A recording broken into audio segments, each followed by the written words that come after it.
Treasurer Jim Chalmers has flagged that this year's federal budget will be a bread and butter budget, but the way we're going, we may need to drop the butter. Chalmers will hand down the annual accounts in an economic environment where everyone's wallets are getting tighter, interest rates are going up, inflation is soaring and real wages are remaining low. Despite this, the treasurer has flagged that sensible measures will be taken to address the skyrocketing cost of living. From childcare to tax cuts, here's what to expect from tomorrow's federal budget. Live updates: Sydney soaked by wettest October month in 165 years. Better deal for new parents. New parents will be the big winners of this year's budget, with the government to detail the plans of a number of policies that will help ease the financial burden of those who have children.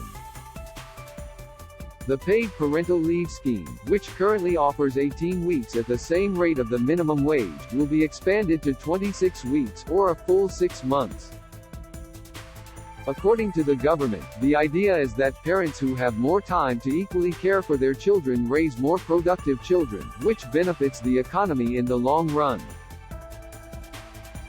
But the good deal for parents doesn't stop there. Childcare subsidy rates will be raised to include more couples on a greater range of incomes, and will be designed to encourage women to re-enter the workforce sooner.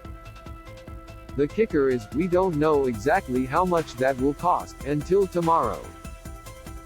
Read more. Treasurer Jim Chalmers reveals how federal budget will impact Australians amid cost of living crisis. Tax cuts? They'll stay. For now, much has been made of whether or not the Albanese government would scrap Stage 3 tax cuts that were already outlined by the Morrison government.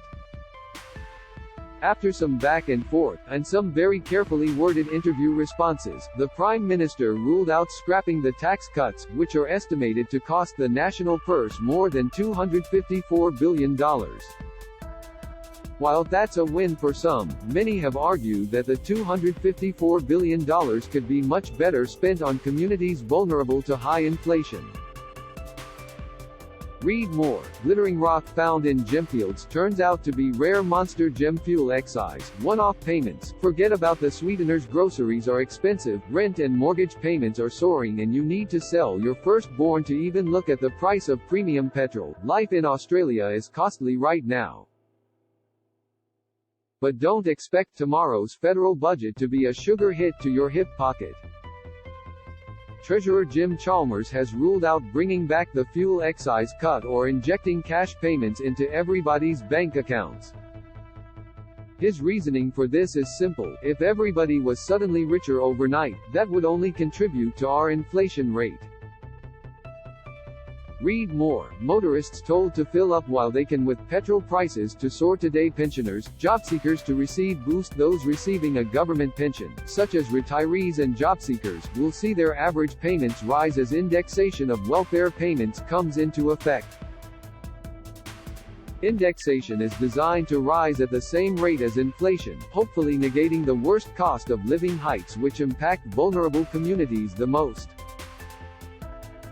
Chalmers has flagged that the latest round of indexation will cost around $33 billion, with a third of that money going towards higher age pension payments.